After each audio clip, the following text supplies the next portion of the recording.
Hey, what's up, everybody? This is the DeFi enthusiast and the DAO realist. We are the Crypto Ronins. Welcome to our fourth podcast, guys. I hope you're all doing well. Hello, my friend. Hello, my brother. It's been a while. How are you today?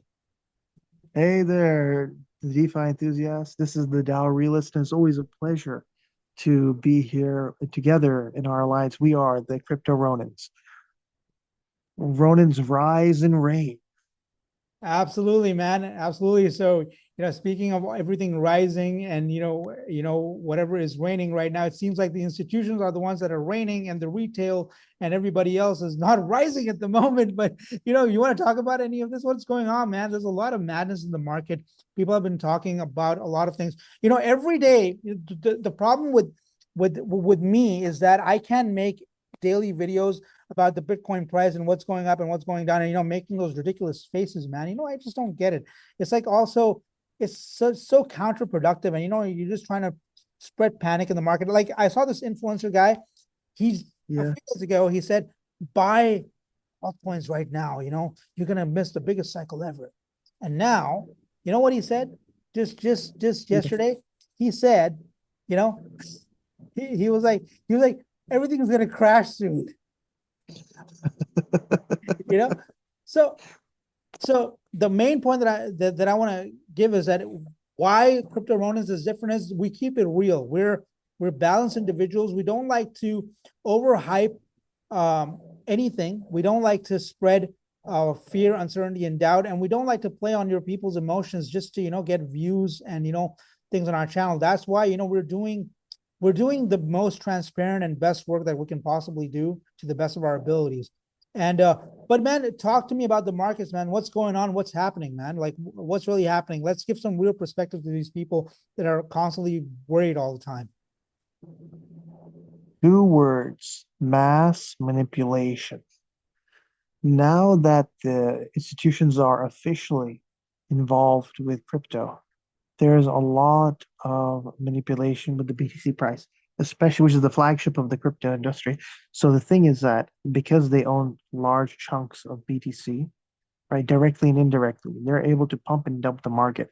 And in the past, they used to do it, but a little bit more in a secretive way or on the back end, where they would have their whales who would then employ or deploy buys and sells, right, in the market with a significant supply, significant amount of Bitcoin that would pump or dump the market, that would make it fluctuate between different levels.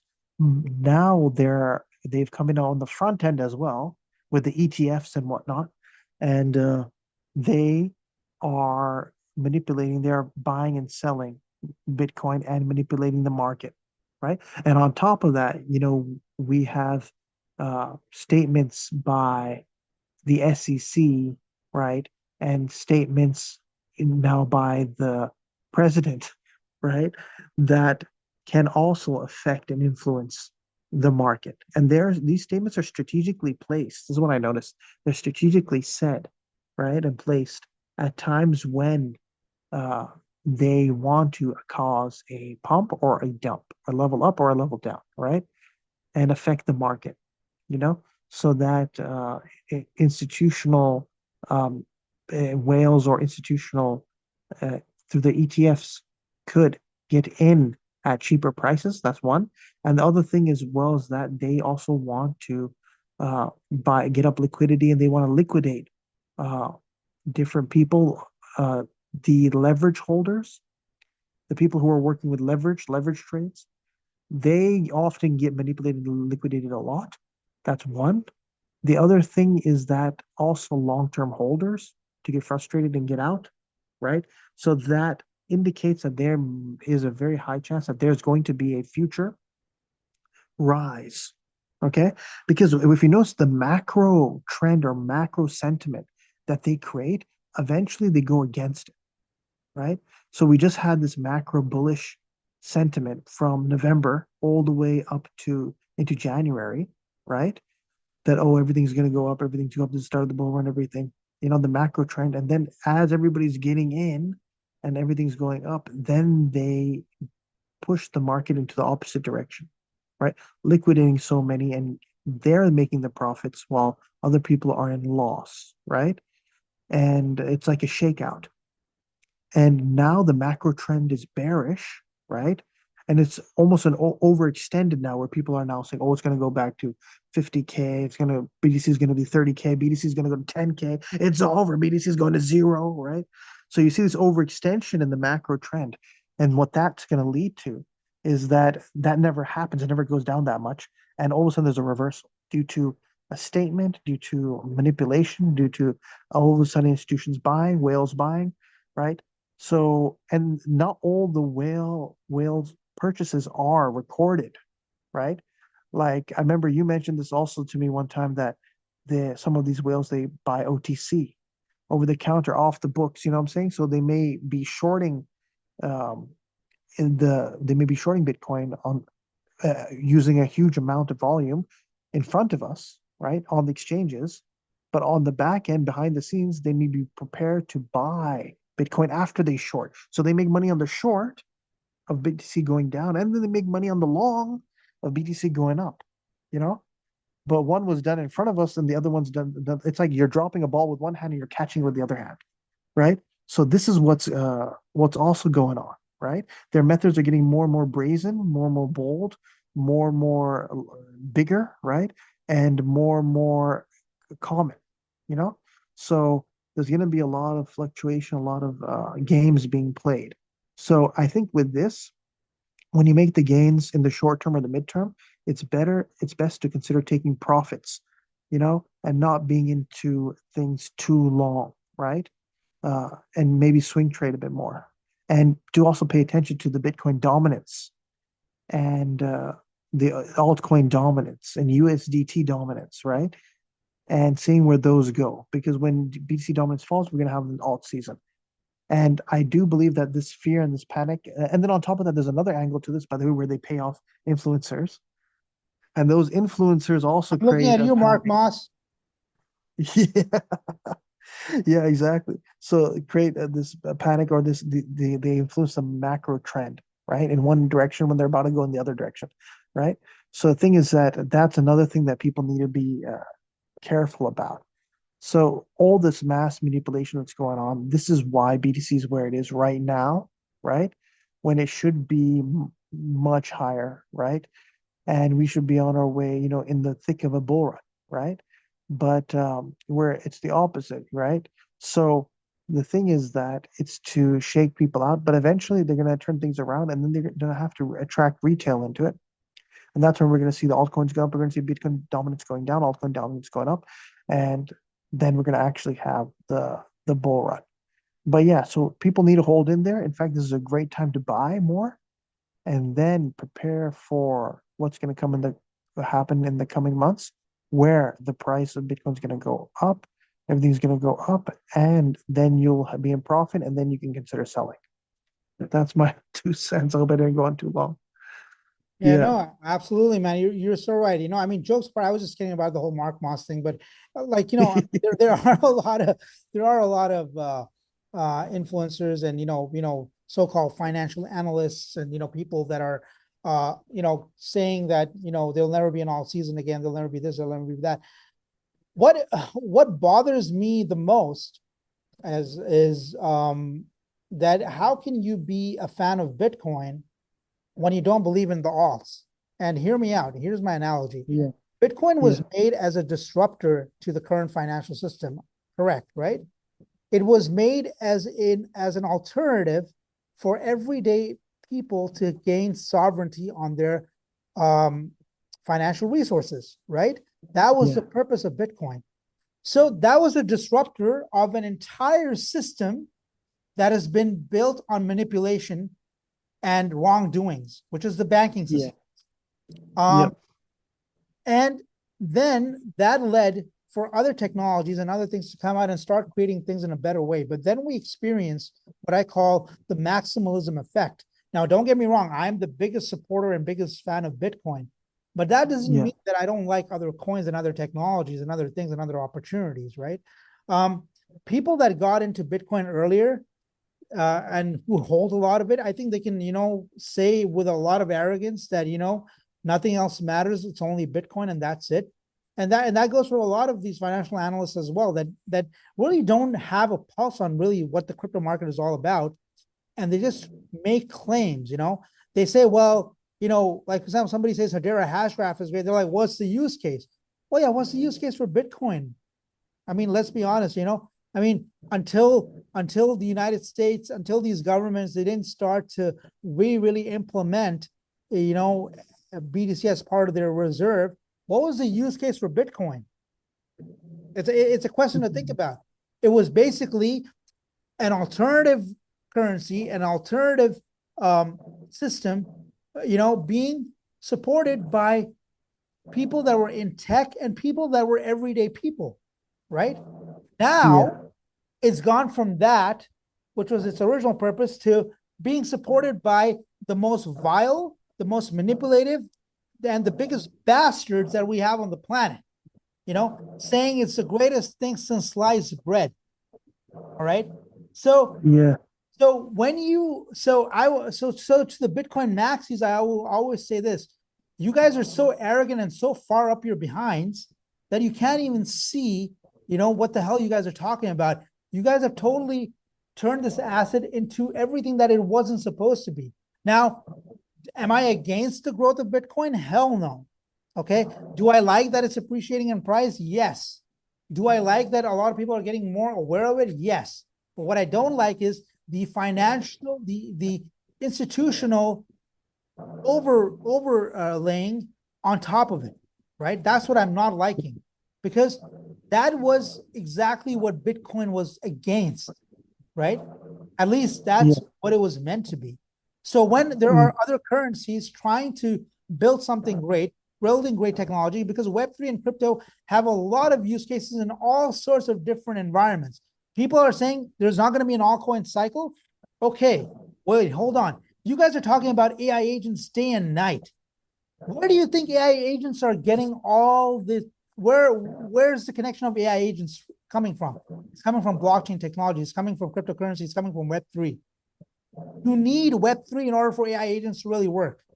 So what the Yeah. hell is talking about that there's not going to be another, altcoin cycle or whatever, because none of that makes sense. And honestly, right now, for the first time, we have an institution-centric market at the moment, right? Yeah. The retail hasn't even come in. Now the retail is everyday people that want to make, a boatload of money in this market. We're not talking about degenerates that are, sitting on meme coins. And I've got nothing against them too. All power to them if they're able to, make money through this crazy meme coin market. Kudos, well done.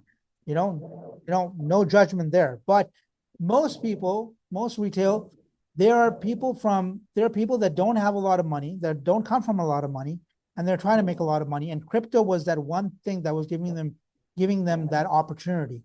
So where do you think they're going to put their money, in Bitcoin or in alternative coins?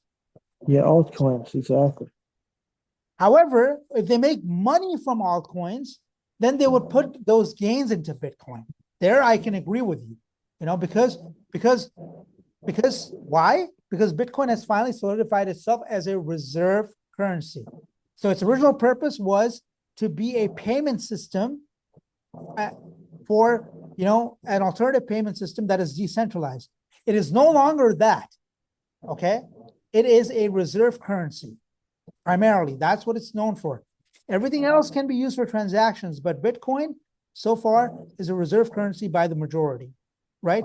So people are going to first make money from altcoins, and then they're going to put their gains and profits into Bitcoin because they see the long-term potential of where this thing is going to go as a reserve currency that is being backed by even the world's biggest superpower at the moment, which is the United States of America. And everybody's going to follow suit step by step because everybody else is a bloody slave to them anyways, right? So, Yeah. so Yeah.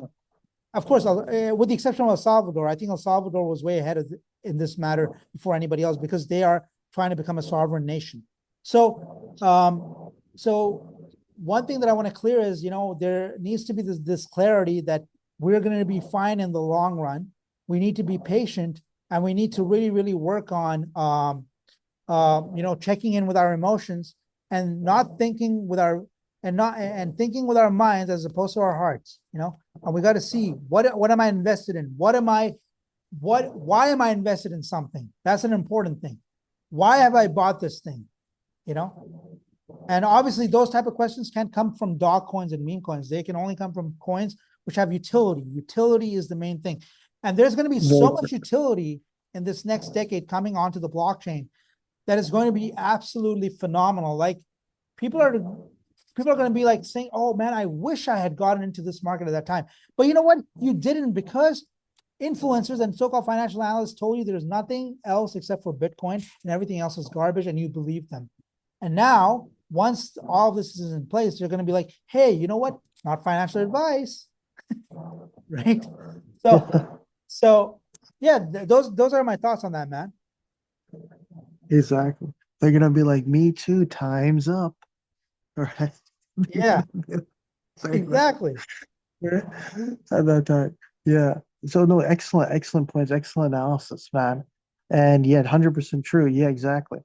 And it's really a game of nerves right now. And they're wreaking havoc with people's emotions. I think that's why so many people have become negative about the space, is because about the emotional manipulation that's been going on for a long time, right? And the best way is to keep emotions out of it, right? And use proper risk management to manage the amount of money you're putting into it and what you're doing, so that you're not negatively affected. And also to have long-term strategy, because that will long-term strategy will help you hold through the dips and hold through the difficult times if you find yourself in that situation. But the thing is that once the market reverses and things go into profit, we have to think about taking profit or DCA out of the market instead of into the market to take profits, because the manipulation is going to be more fast and furious and more common and more, bigger. The thing is that also right now, the for the market to go down, not only in crypto but in stocks and everything else, right, is playing in President Trump's favor. Basically, what he's doing is that apparently he is bringing the market down to so that he can lower interest rates, and that's what's going to change the game. Where then all of a sudden that's going to change the game with inflation and whatnot, and all of a sudden there's going to be an influx of wealth, which is going to pump up the markets then, right? So we're going to have some pain. I see the first 6 years of his presidency to be very chaotic and painful before stabilizing, right? So, but let's see, as far as the crypto market is concerned, there's different projections that people have given, from the bull run really starting in April to summer, right? Okay, or starting from summer onwards, right? So we gotta see the situation and when things will reverse, but we are expecting there to be a U-turn in the market. So we'll look forward to that, looking at the macro, the geopolitical point of view, the fundamentals, the technical point of views, the cash flow, and the on-chain analysis, as well as uh, the fundamental analysis that we have. Yep. Exactly, man. No, you're absolutely right. I think it's a short-term pain for long-term gains. Let's just put it this way, right? Um, Yeah. and obviously, I think I was, I don't want to pat myself on the back, but I was one of the few that was actually, remember, in when we didn't start the Patreon, we had that small private group. Um, I was one of the few that was saying to buy back in the summer of 2022, and then to get the most out of the markets, and then exiting a lot earlier than most people would think. But most people Yeah. are saying that we're not even we're starting a cycle. But guess who called Kujira when it was at its very bottom, and then it went to $5? Guess Yeah. who Caspa 0.001, and then it went all the way above 10 cents? Guess who called Yeah. Zeph when it was at $1 and it went to $50? And then then Mubi, I called it very early too, and it did a 30x. Then I was saying buy virtuals. Virtuals was at a very great buying price for more than a year, and then it went up so fast. It went up all the way to I think $4 or $5 per coin. Yeah. So Yeah. imagine if that was the time people got in, they would have made already a lot of money from altcoins, and they would have so much dry powder right now by taking profits, and they would be sitting right now and seeing this dip as another blessing, as another opportunity to buy more, right?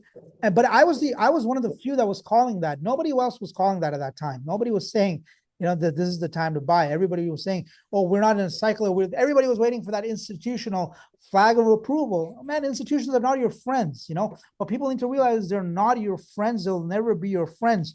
If anything, they will always play against you. And that's exactly what happened when, for example, when Trump came, okay? Now, people that say there's not going to be an altcoin cycle, think about this for a moment. When Trump came in, right, the first thing he did is he launched his own meme coin. That sucked out so much liquidity from altcoins. What did Trump do?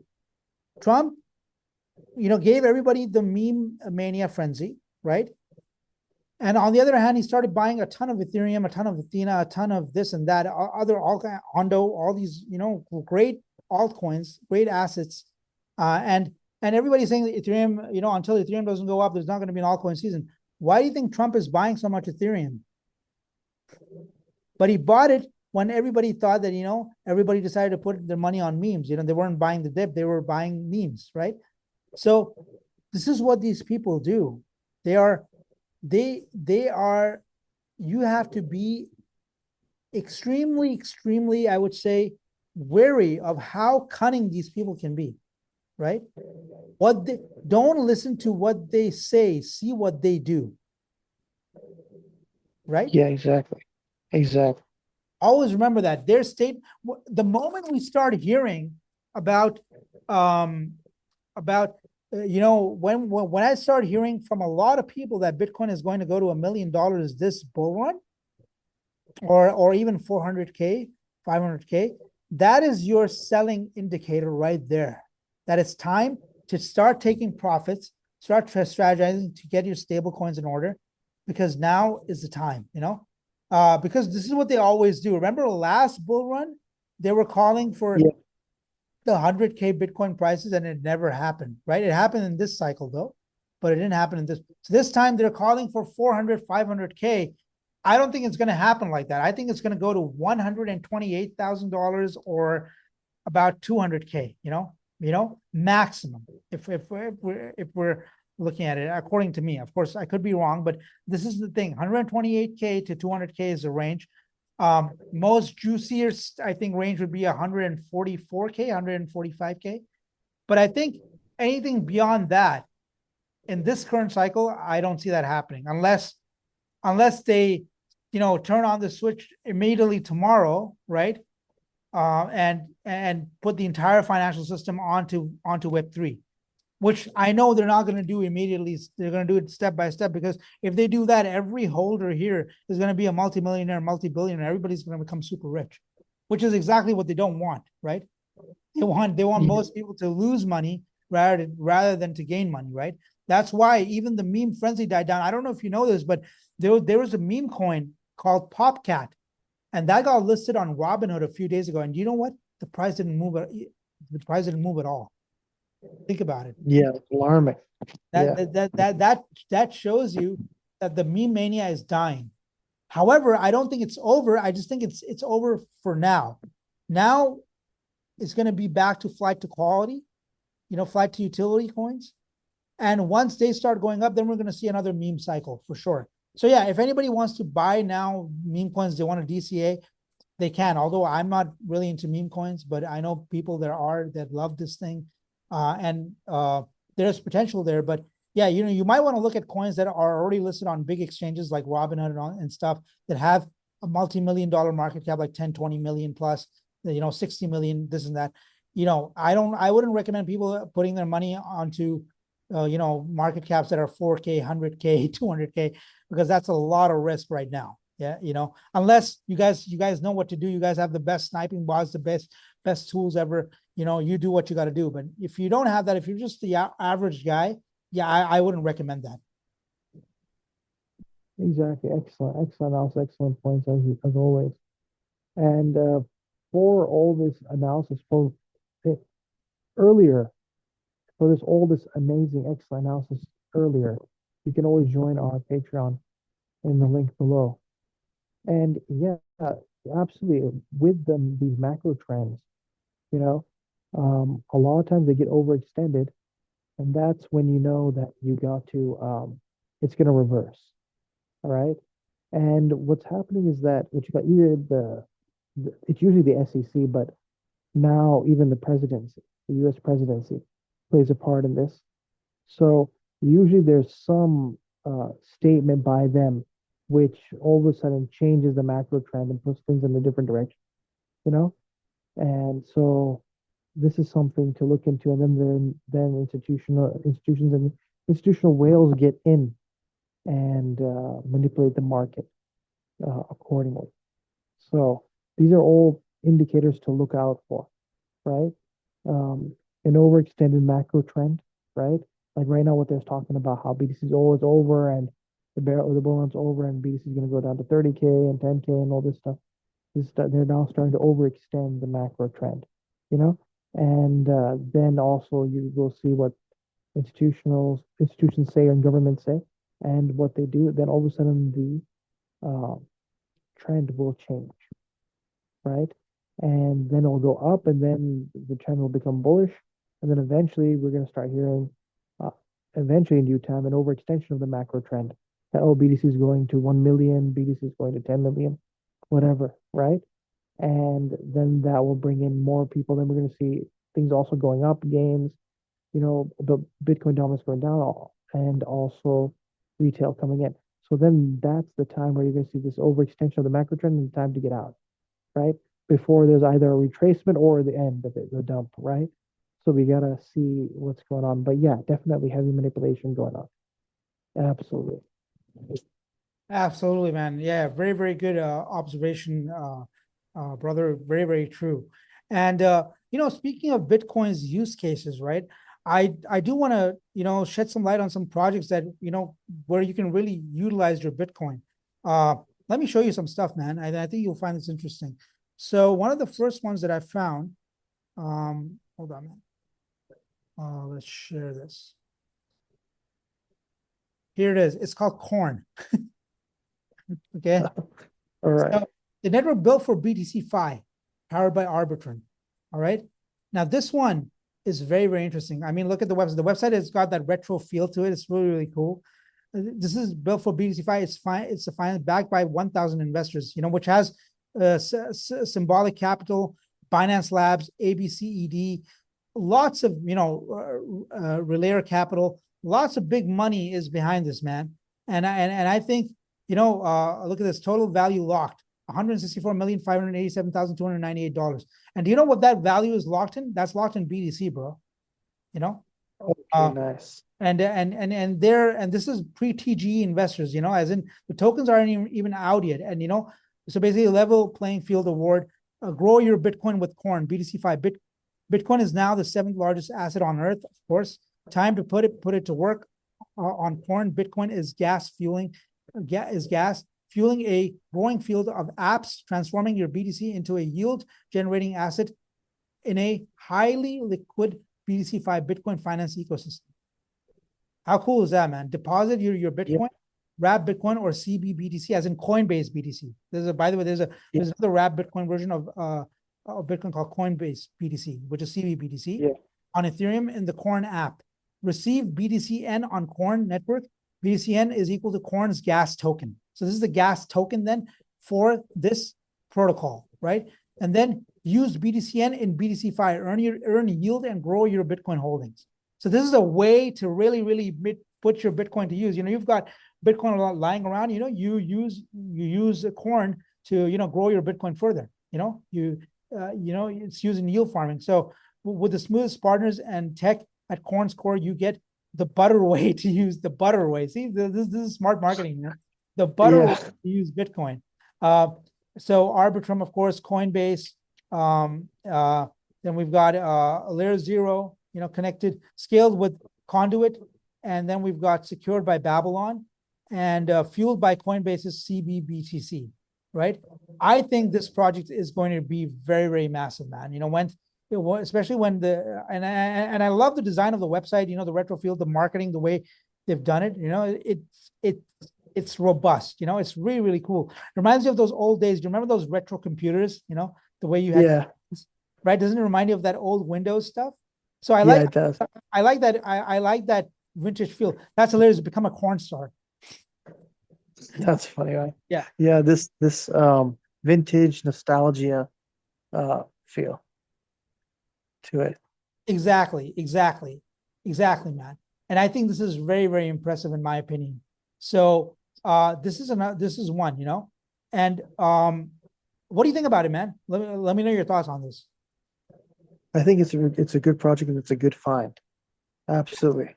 But I'm not done yet. I am not done yet, man. That's uh when it comes to Ronins, we find some of the cool stuff, out there. And of course, there are things that we don't talk about here, which is on our Patreon. If you want to know low cap gems, best entries, all that stuff, you better join our Patreon, guys. It's at a steal. I don't even like. We're about to increase our prices, so you better hop on board soon. Once we reach a certain number, which only you and I know, we will increase our prices.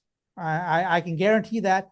But even that would be a steal, whichever price increase we do. So we wanted to do this for everybody, and I think we really, really highly encourage you to join our Patreon, guys, because it's going to be great for you guys in the long run. I've given some of the best projects in the space, even right now. For example, did you know, man, Soil that I gave earlier on my Patreon, Yeah. right? I think it's even at a better buying price right now because of the market conditions. But I'm just letting you know, Soil partnered with Ripple, man. And it's at a yeah, it's a low cap gem right now. Just imagine the growth potential there. So I call these things way earlier, and people don't catch on to those things, and that's where my research comes in. And I always look for quality over quantity. We are all about quality over quantity, and we don't like to post pumps and dumps. So if you really want some of the best information out there, join Crypto Ronins, guys. But with that said, I'm not done yet, man. This is another really, really interesting one that I have to show you. And check this out, man. This is called Templar. Okay. And the first cipher lending protocol. Borrow dollars against Bitcoin. Remember people have been talking about this for a while, that what they do is, they actually don't use their Bitcoin, but in the banking sector, right? They don't use their Bitcoin for purchases, but they borrow against it, and they make all their different investments through the borrowed money. You remember that? That's what a lot of people do. Okay. Actually sell their primary Bitcoin. So imagine doing that in a decentralized way. Borrow dollars against Bitcoin without trusting centralized institutions. Now that's the catch. Be your own bank. Templar Protocol raised 4 million and pre-seed funding to build the first cipher lending protocol for Bitcoin. You can try this on testnet. It's right now. It's in the early phase, guys. I'm going to leave a link to all of this. But imagine, this is stuff that you're getting early. This is stuff that you're getting for free. Just imagine the type of stuff you get on our Patreon. And so what do you think about this one, man? This is a very, very interesting concept. I think this is taking that whole concept to a decentralized level, and I think that's really good because you don't have to trust the banks or the centralized entities to make your Bitcoin work for you. What do you think about this, man? Yeah, I think that it's awesome. And this is really what this whole everything was about. It was about decentralization.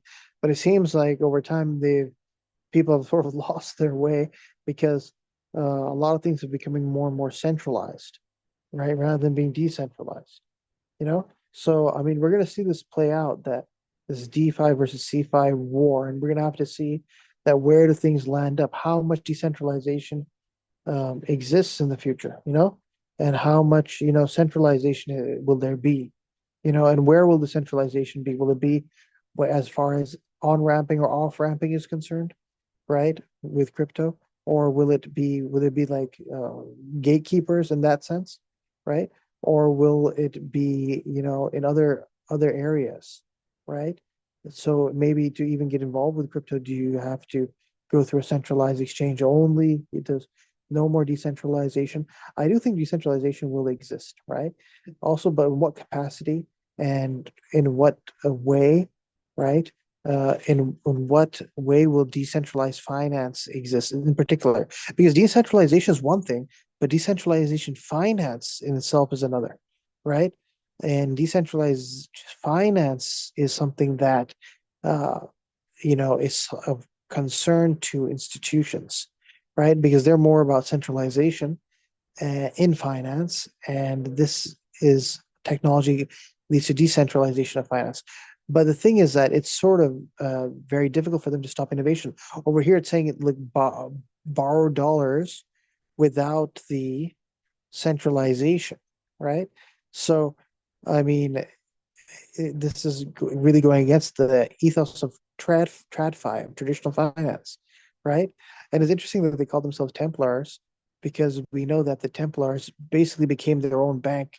They were an elite fighting force, which ended up procuring a lot of gold, right, and influence and power. And even though it was a small, a group of people.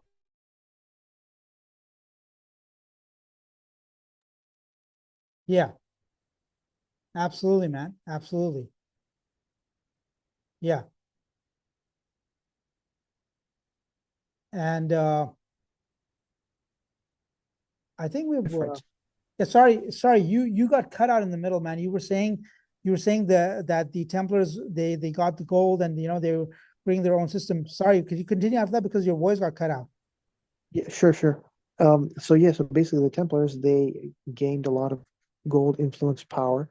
They're a small group, but they were elite fighting force and they managed to get, in their conquests, gain a lot of loot, gain a lot of gold, gain a lot of knowledge. You would come across documents and stuff, and they would store that too. And also, what you call it, they had an influence of a net. They had a network in it, and they gained a lot of influence. So the thing is that they became their own sort of bank. They became a powerful group, right? And over here, and they were independent of the Pope and the mainstream, Catholic Church and whatnot. Yeah. So the thing is that when over here, this coin, it's offering you a way of loaning and a decentralized solution away from the mainstream banks. You know what I'm saying? Sort of like the same sort of concept. You can sort of understand why they named it Templar, right? So this what you call it goes against the grain, and with the cat's sort of out of the bag, so it's a little bit hard for these things to be totally solved because innovation is going to continue going on. It's going on at a very rapid rate too. So it's just very curious and very interesting to see that where will DeFi land? Where will it establish itself? What space will it occupy in the crypto industry moving forward? Because institutions are coming in more and more and more, and they don't like decentralization. They want centralization. And over here, we're having this whole category, decentralized finance, existing. So how are these, the clash of these two titans, DeFi versus CeFi, going to happen in the crypto space? It's very curious to see how this is going to unfold. What do you think? But coins like this can be very, very useful. It's a big deal what it's offering. So definitely something to check out, and do check out our Patreon in the link below, and you can get early access to this information. But yeah, what do you think about the CeFi and DeFi clash? Where do you think DeFi is going to land in the future? Well, I think I've been saying it for the last 5, 6 years now that there was going to be a war between CeFi and DeFi. If you remember, I've said it countless of times, right? Yeah, So I definitely see that growing more than ever, and I think the institutions and the people that are right now that have the power right now in the markets. I think they're in for a rude awakening in the long run because you know what? Once the cat is out of the bag, you can't really control it as much as you would like to. They think they can, okay? And I think it'll be a loser's mentality to think that they can actually succeed with that because they won't. The truth is, there's going to be so much innovation coming out. It's going to be beyond what they think that can happen. Regulation or no regulation. I mean, you had regulation for the music industry, but look what happened. Artists are suffering, right? This is a negative analogy, right? Yeah. But the point of the matter is, while this thing here, decentralization is a positive thing, there, the decentralization of allowing people to just download whatever the hell they wanted without any checks and balances was actually a bad thing for a lot of creatives, right?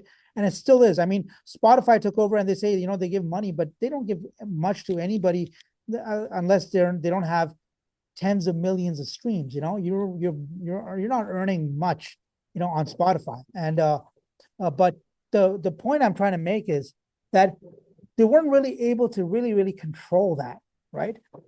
Even though I think that's a negative aspect, but here is the positive thing, because no matter what, the reason why they're so desperate to come in and have a portion of Bitcoin and all those things is because they know they cannot control it. They know that they cannot fight it. They have to join it. And they think that, just because they are going to grab hold of Bitcoin, a lot of Bitcoin, they can control the markets, they can control everything. But you know what? They're in for a rude awakening, because innovation will not stop, technology will not stop, and eventually people are going to find alternative ways. Right now, if you remember last year, they attacked a lot of privacy coins. You think the privacy coins are not going to have a resurgence, especially if we start seeing a lot of CBDCs coming out? I know the US has not allowed any CBDCs, but Europe will. So Europe is starting a CBDC program. I'm hearing countries like in Southeast Asia, countries like India and Pakistan, they're starting CBDC programs, which is very, very alarming, So, Yeah. but you know what? That's going to encourage privacy coins again to rise up again. You think people are going to care? How long can you really, control people? It's, sometimes it's better to accept defeat, shut up, and just move on. But the problem is they don't want to move on. So they're going to, there's going to be a tug of war for the next 10, 20 years for sure. But I think we're going to see a lot of turbulent times, but a lot of innovation as well. So there is going to be constant opportunity, which is why you should, you should stay connected with people like us that have that information, and that are going to be at the pulse of it. And because we're not going to go away after this bull run. We're here for the long haul. We're here to see this industry grow into the potential that it's supposed to reach at. We're here to see that. We're here to witness that, right? So, but yeah, coming back to your question, I think it's going to be, a big war between DeFi and CeFi. But I think the average Joe that just wants to, have some exposure to Bitcoin, I think they're going to be, they're not the ones that they should be worried about, but they should be worried about the new generation, the generation which is all tech friendly, the generation that is focused on, finding their financial sovereignty. Because this generation, I would say the millennials and the Gen Z, these two generations have faced some of the worst events in their lives, from 9/11 till now, financial crisis. I don't know if you know this, but recently I was reading an article where a lot of adults now in the United States, I know this is very common in Southeast Asia and in the Middle East, and even in Italy, where adults live with their parents. But the trend of adults living with their parents has started in the United States as well. And that's not because of family values. That's primarily because they can't afford any housing. Exactly. So for that generation, that frustrated generation, they need a way out. And as far as tech and innovation is concerned, there's going to be newer ways in Web3, newer things coming out in the crypto space constantly. Whether these people like it or not, it's here to stay. It's going to stay, and there will always be a market for it. Regulation or no regulation doesn't make a difference to people that have nothing to lose. Keep that in mind, and that's a huge majority. Most people are at a point where they have nothing to lose anymore. They don't have houses, they don't have families, they don't have any of that. So they're going to take risks, whether you like it or not. Yeah. Those are my thoughts. Excellent points. Excellent analysis. Absolutely. Definitely. And that was really useful. And for more analysis like this, you can always join our Patreon in the link below and get more insight earlier on, more analysis about all these topics. And yeah, so moving on. What else Yeah. Uh, do we have here? Yeah, we have another one actually for the BTC guys. Today I've Yeah. today I'm showing some love to the BTC Maxi Square change, am I? So, yeah. Once in a while I do that. But here's another one. Um, check it out, man. This is Lombard Finance, okay, and they've partnered with Chainlink recently to set industry standards for Bitcoin and DeFi. Infinite possibilities with liquid Bitcoin. LBTC is liquid yield bearing, natively cross-chain and one-to-one backed by Bitcoin. So LBTC minted, total LBTC users, DeFi integrations. In collaboration with Polychain Capital, Franklin Templeton, OKX, Bybit, Babylon. These are big players, building the hyperstructure for liquid Bitcoin. Lombard is on a mission to expand the digital economy by transforming Bitcoin's utility from a store of value into a productive financial tool with LBTC. Unlocks Bitcoin's potential, right? LBTC enhances Bitcoin's utility by providing built-in yield and permissionless DeFi access, letting holders explore opportunities while preserving Bitcoin as an ideal store of value. Built with Babylon's Bitcoin staking protocol. Babylon enables Bitcoin staking without intermediaries. This evolution in utility allows for liquid primitives like LBTC to be built on top. Then they've got they're onboarding the largest cryptocurrency to DeFi. Onboards the largest cryptocurrency to DeFi. So LBTC has the potential to unlock 1.3 trillion net new liquidity and contribute to sustainability and growth of the digital economy. Designed to be secure, a security consortium eliminates single point of failure. Native mint and burn avoids bridging and wrapping, and independent audits are enhanced by continuous risk monitoring. And LBTC benefits the ecosystem by connecting proof of stake chains to Bitcoin-backed security, Bitcoin holders to infinite DeFi opportunities, and DeFi protocols to more users and liquidity. So this is infinitely better. Earn a native yield, right? Connect to DeFi, move freely across chains. LBTC is natively minted across blockchains, so you can take LBTC wherever you go. That's another impressive thing. Stay liquid. Take LBTC wherever you choose while still earning a yield. Native Bitcoin can be redeemed at any time. Now that's impressive, man. Anyone from individuals to large institutions can access LBTC to simply earn a yield on idle Bitcoin or fully participate in DeFi. Now talk about innovation right there, man. What do you think? That's huge, bro. That's huge. And the thing is that another thing this is a major gem find. And the thing is that with BTC being more adopted, especially by institutions and more ETFs opening up and more attention coming to it, everything in the BTC ecosystem is going to rise. Things that are connected with BTC, things that offer any directly or indirect service to BTC, right? So the thing is that the BRC ecosystem, or even anything with Bitcoin, it's a fundamental point, and that can lead to massive gains in the future, right? So this is giving a lot of functionality for BTC. So the thing is that there is a big future for this because BTC will be the flagship going forward, and especially in this time, 2025, 2026, where there's going to be a lot of movement towards more and more countries accepting BTC and moving towards it. And if we look at it, there's already a BTC strategic reserve war going on between China and America right now, where they're both collecting more and more BTC. America's leading by a bit only, right? And China's catching up. So the thing is that this is something to think about, that what is the macro trend? Where are things going? So these finds that are connected with this ecosystem are going to rise and reign. Exactly. It aligns with our Crypto Ronan's motto, right?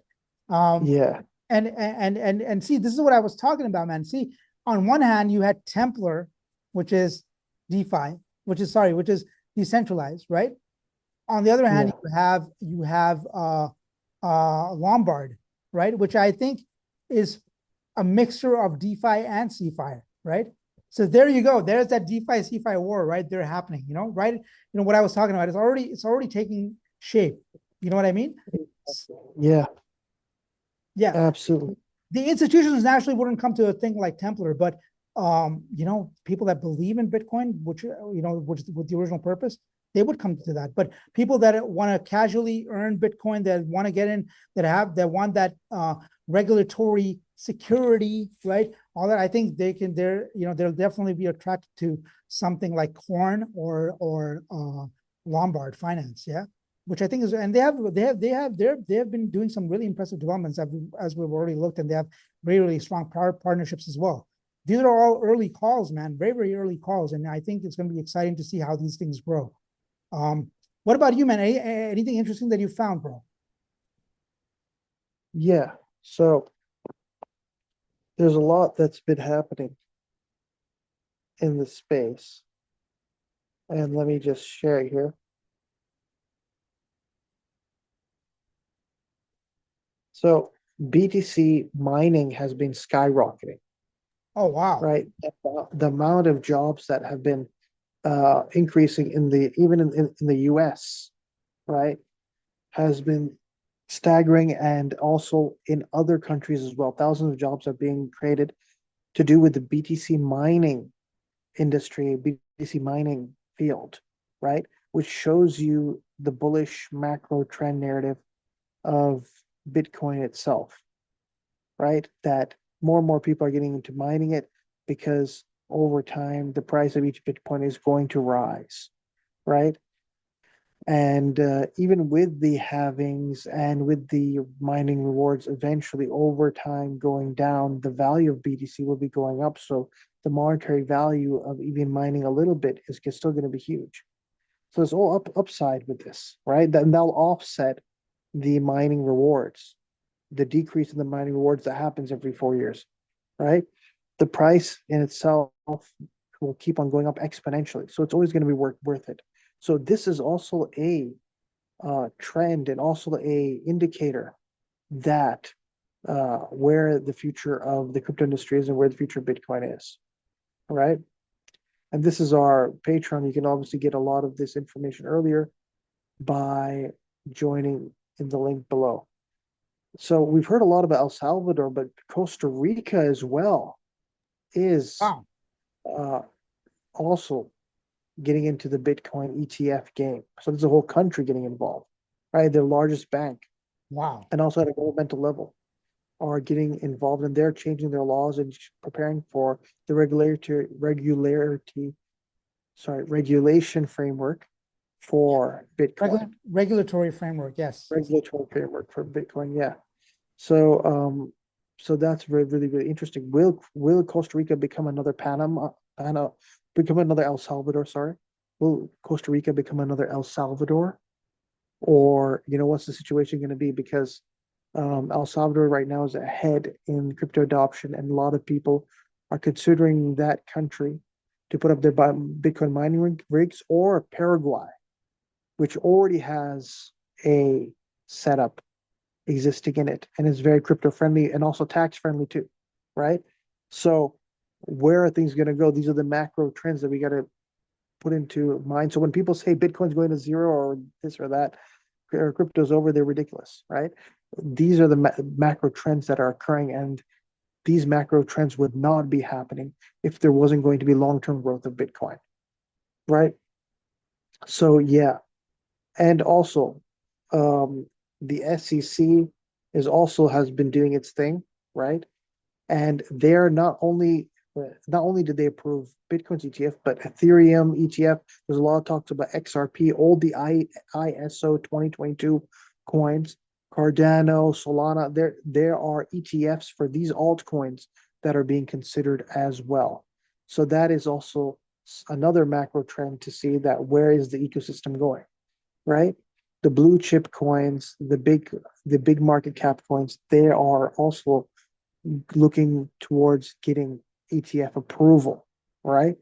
So, will that be the point where there is the altcoin season that will occur, right, or not? But the thing is that this is still a macro bullish pump mental point, right? And also, we're looking at again more DeFi the DeFi sector will bring capitalism more, bring an influx of wealth into the market, right? And there's a lot of space for middlemen and other people to come in to give their services into DeFi as DeFi is growing exponentially, right? More and more utilities will come in to solve more and more problems. More and more coins we'll see, more and more projects. So that is also another macro bullish trend. And I'm saying all this because there's a lot of negative sentiment that's going on right now regarding this bear market FUD. So just letting you guys know that these macro points show you a bullish future, right? Despite this temporary retracement in the market, right? There was a White House crypto meeting recently as well, right? And one thing that's really important is the Bitcoin, US Bitcoin Reserve, USA and China are now in competition for this. And other countries will also be joining in with the Bitcoin Reserve. But what's really interesting is that there's an economist called Timothy Peterson who's predicting a 126,000 BTC price by June 1st, right? So that's just a general idea to keep in mind. And that's not too far from the DeFi enthusiasts. One of his general predictions of 128,000 price range for Bitcoin. So that's interesting to see that, that these points are roughly aligning. So yeah, absolutely. And do join our Crypto Ronin's Patreon right now. And you get get all this information earlier on so that it can be useful to you and you can stay informed with what's happening in the macro sphere of things and where the market is going. Yep. Yeah. Plus you get a lot of some of the best alpha in the space as well, right? I think that's another important thing there. Like you get some of the best projects that Yes. grow exponentially. That's another very, very important aspect. I remember gems, the fundamental analysis. Yeah. I'm in another Discord of this other creator, and it's all great and stuff, but we were in a chat and I pointed a project that I was like, hey, what do you guys think about this? I found this one. And actually I was tracking it for a while. I just didn't pay attention to it that much. I was like, yeah, it's interesting. I think it has growth potential, stuff like that. But then this one guy said, hey, he was like kind of like being cocky with me. Kind of, and he was like, oh, Crypto Gains, this guy, he talked about this recently, is like one of his biggest conviction plays. I said, interesting, but I was actually looking at it way before, so I'm just asking you guys, what do you guys think about it?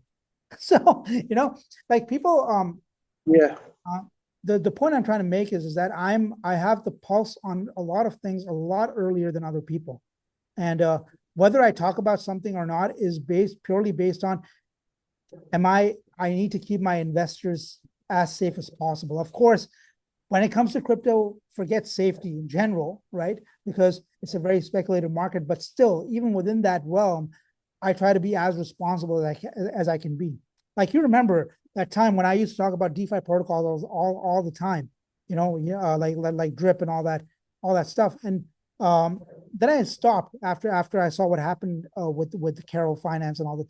I stopped making content like that because I just felt it wasn't safe for my viewers, So we really care about people that are subscribed to our YouTube channel, and also those who are subscribed to our Patreon. We really do care. I mean, we don't wish for anybody to lose money on anything, but the truth is, even we have lost money, right? But we've also gained a lot more money than what we've lost, and that's the game you got to remember. Nothing is guaranteed.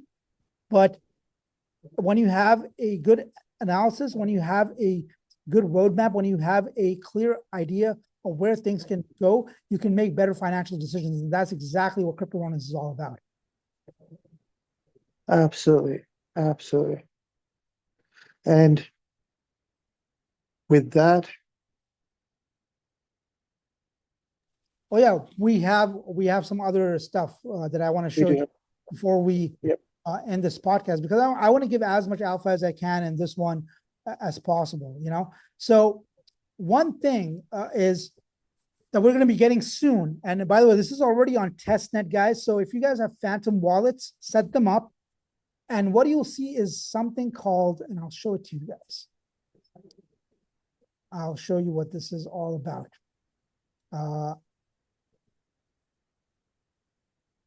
This is Monad, okay? Now, Monad is an incredible, incredible chain, you know? This is like, how should I say it? You know, like, hold on, man. Yeah.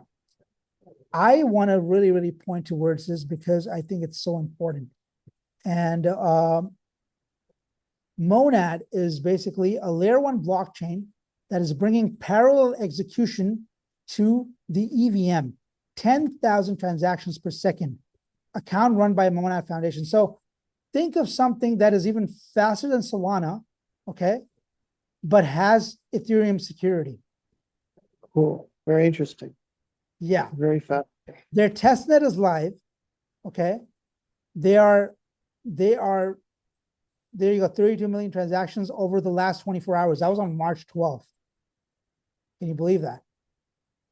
Look at the amount of volume that is taking place.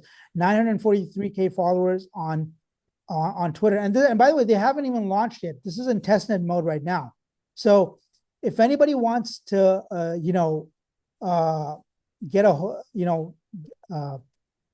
get some airdrop tokens, they should do this. They can test it out.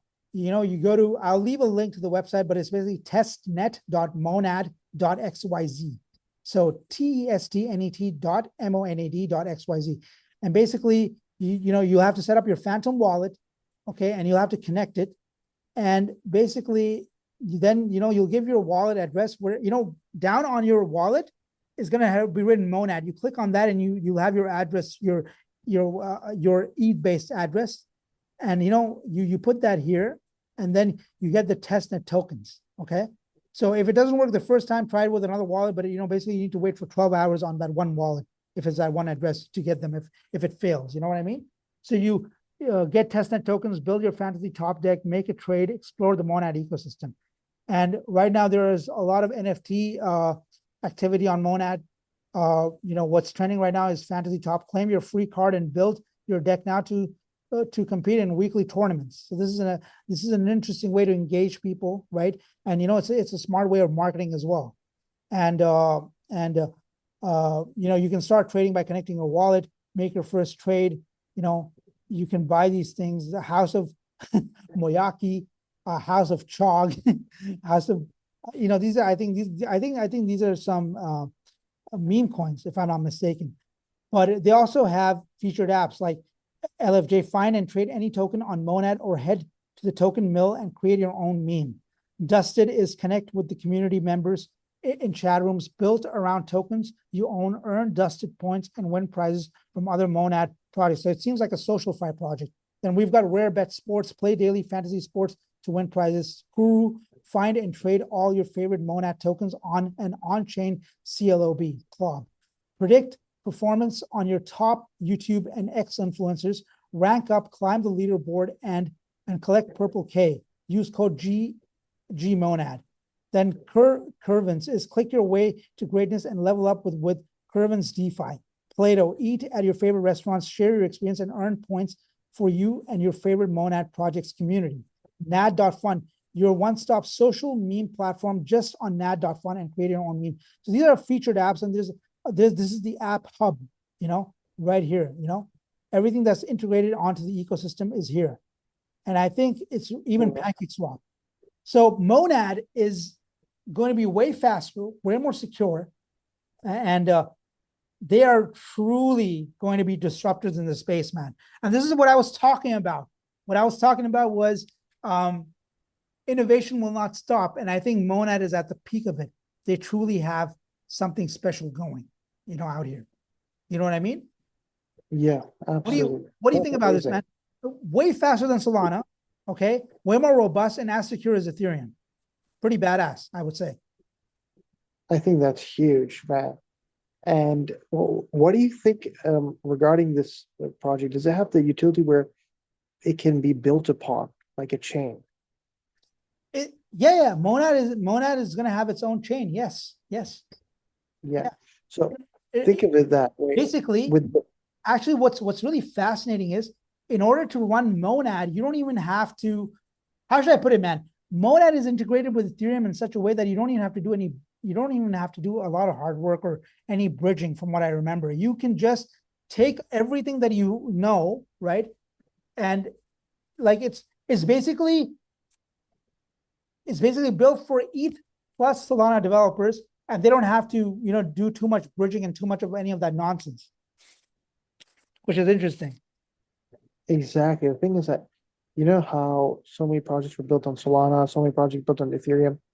Things that when this is bringing those positive points from both together, imagine the future of this where the potential projects to be built on this or with this Yeah. or in See, conjunction with it, see what that these that's are already already. been happening. Yeah, That's already been happening. Yeah. yeah, it's already So happening think of right the now. future growth. Yeah, go on. Yeah. Yeah, exactly.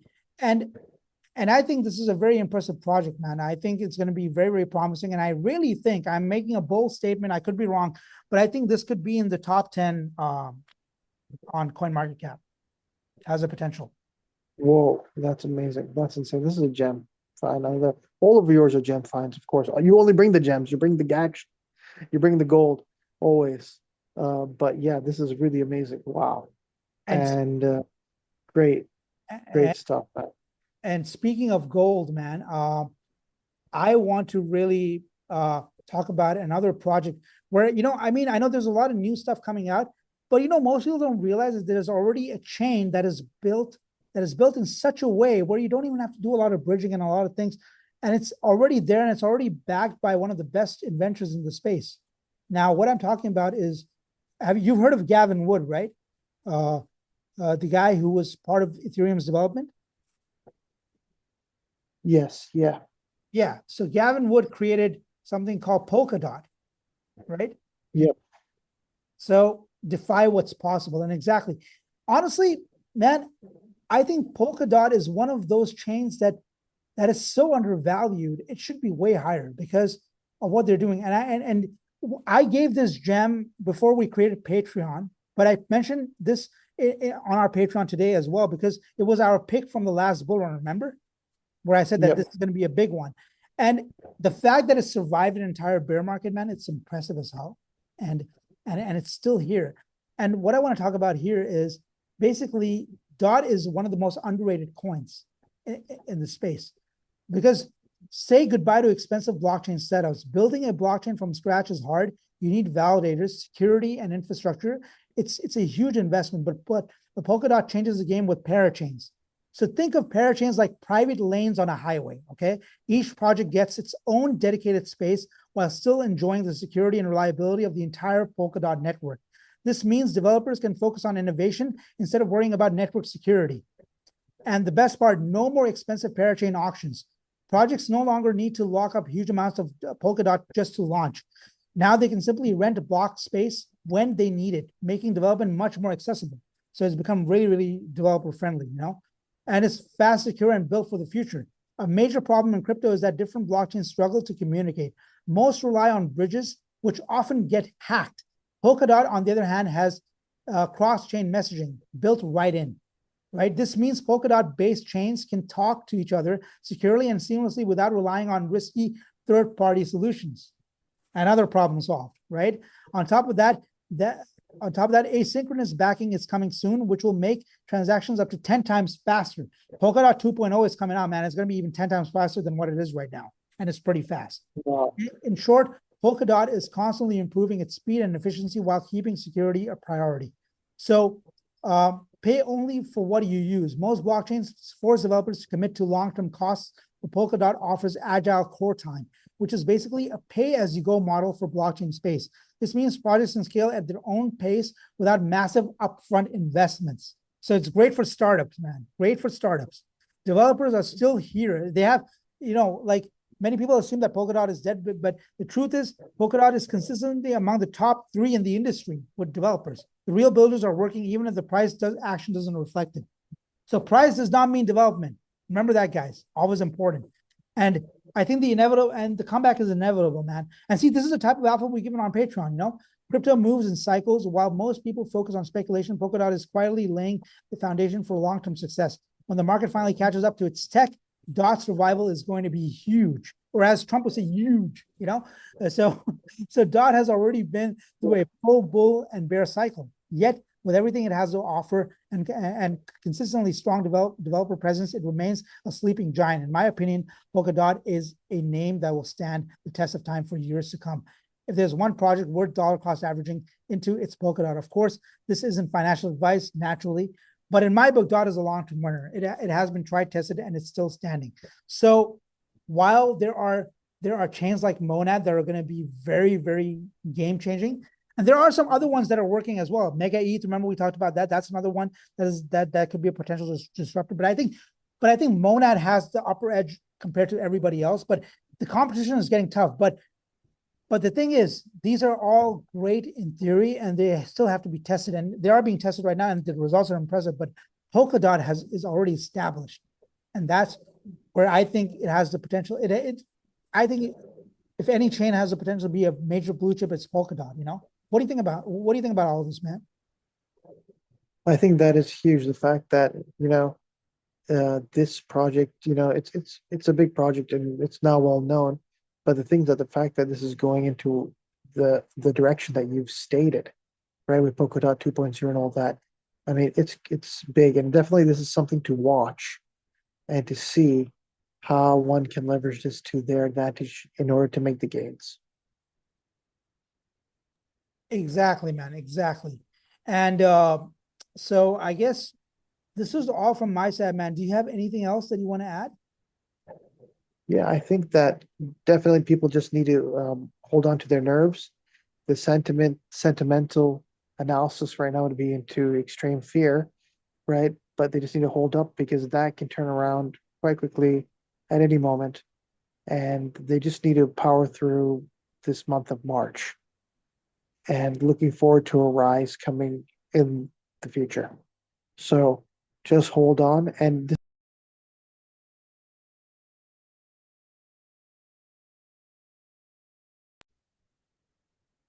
yep, sorry. Yeah, hi there. Yeah, the mic was muted for a second. So Yeah. yeah, Yeah. Go on. where were we? Where did you last hear me, by the way? I think people need to hold on till March. That's where we Okay, were. yeah. People need to hold on to March and hold through March, and then the price action should rise up in the coming months. That was it. Absolutely, man. I hope all of you guys found a lot of alpha here. I hope this was worth your time. Please, guys, like our YouTube channel, subscribe to our YouTube channel, leave a comment, share this as much as possible with even your non-crypto friends that are interested about cryptocurrency. And don't forget, guys, we're going to be going into an insane bull market, whether anybody likes it or not. And I hope that this brought a lot of value to you guys. And more importantly, I just want to say that it's been a pleasure as always, my brother, conversing with you and talking about all of this. So this is me, the DeFi enthusiast, and the Dire Realist from the Crypto Ronins. We'll be signing out. Anything else you want to say, man, before we leave? That's all. Crypto Ronins rise and reign. All right. Bye-bye. Take care. Bye.